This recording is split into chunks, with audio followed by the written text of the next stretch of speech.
generations of soldiers have exemplified these values time and again on battlefields near and far in service to the American people. To be an American soldier is to live these values every day in everything that you do.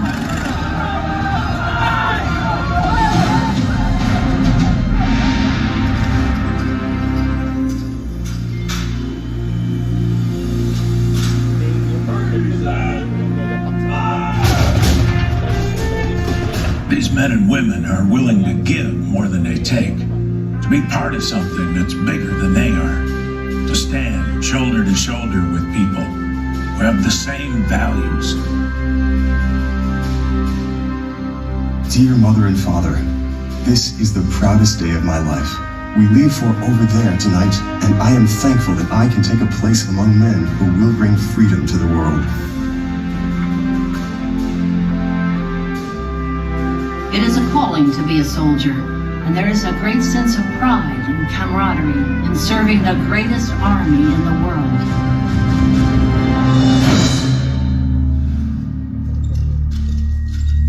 There must be a willingness to march a little farther, to carry a heavier load, to step out into the dark and the unknown for the safety and well-being of others. November 1965. Some 450 American soldiers are en route to the remote Ia Drang Valley.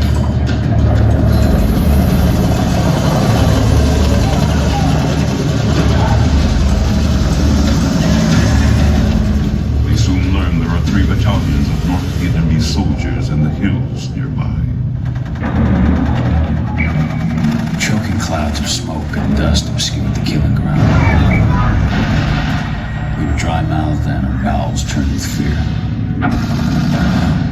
Two batteries of 105s 5 miles distant were firing non-stop, their shells exploding no more than 50 yards outside the ring of shallow foxholes. Our world shrank to the man on our left, and the man on our right, and the enemy all around. We held each other's lives in our hands.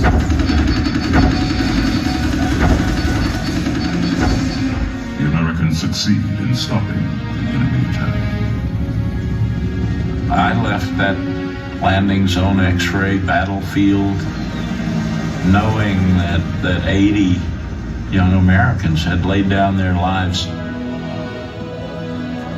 They had sacrificed themselves for me and their buddies. You know, they say the World War II guys were the best generation. Well, those who fought every war since then were the best of their generation.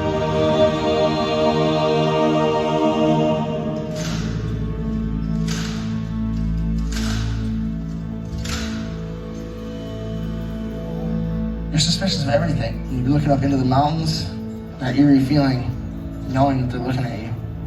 Your heart's beating. It raises and goes down like a field mouse. Your mind will wander a little bit, and you realize you have to keep thinking about where you are right now. Keep yourself in the now.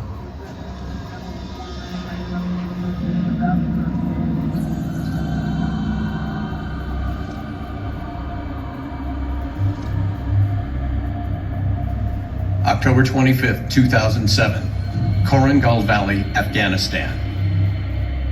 The 503rd Infantry Regiment, navigating through harsh terrain, was ambushed. Seeing that his squad leader had fallen, Specialist Salvatore Giunta exposed himself to withering enemy fire and raced towards his squad leader. While administering first aid, enemy fire struck his body armor. Specialist Giunta then advanced forward. He observed two insurgents carrying away an American soldier. He immediately engaged and recovered a fellow soldier from the enemy.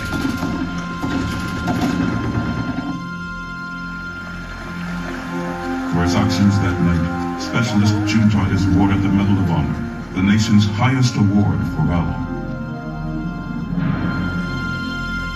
He penetrated nearly 200 miles into enemy territory in an attempt to destroy the bridges and tracks between Chattanooga and Atlanta.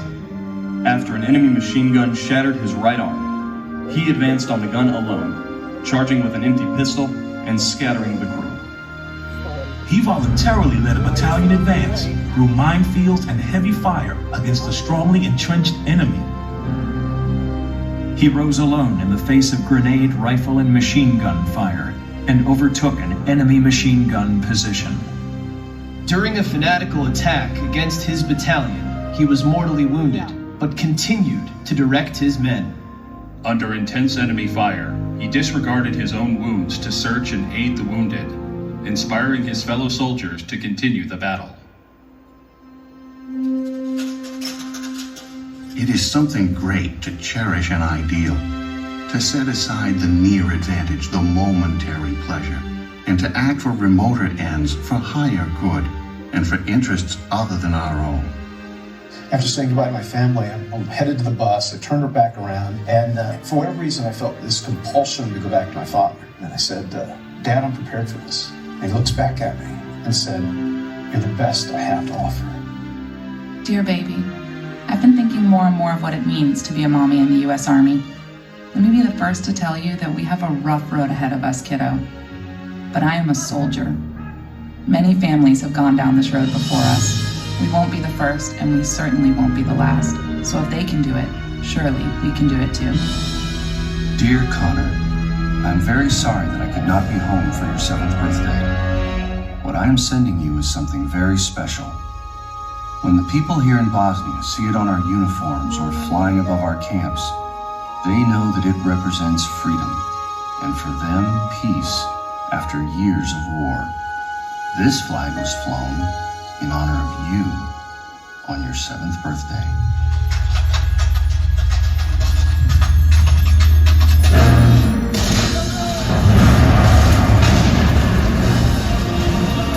Ask any veteran to identify his toughest campaign. For a paratrooper in the 101st Airborne Division, the answer is simple. The largest battle ever fought by the American Army in its history. The Battle of the Bulge. Weeks in cold, freezing weather, pinned down, half-starved, pounded constantly by 88s and Phantom tanks.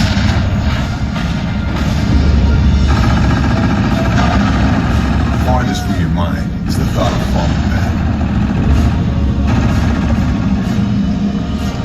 Pat had come through. Like a snowball gaining size and momentum, the attack developed into an avalanche of tanks and infantry deployed across the great white fields.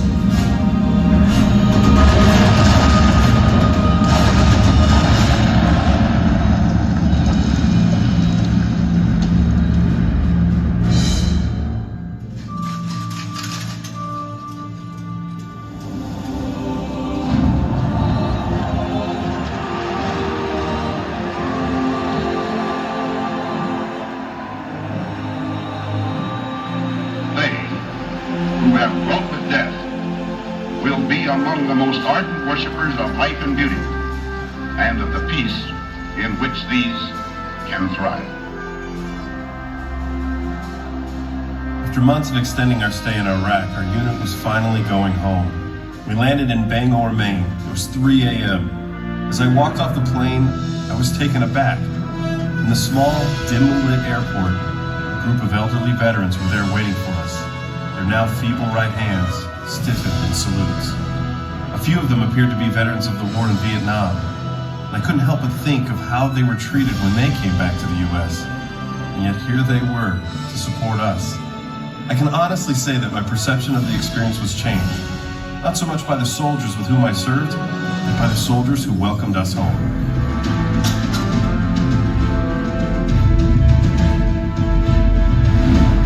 I truly have reached an impasse in my life. A great transition into something vastly different. A basic change from me helping me to me helping other people. This is the Army's legacy. An army that is ready to fight in any war, no matter how far, face any foe, no matter how tough, and master any challenge, no matter how great. An army that has always been the honorable, loyal, and humble servant of its people.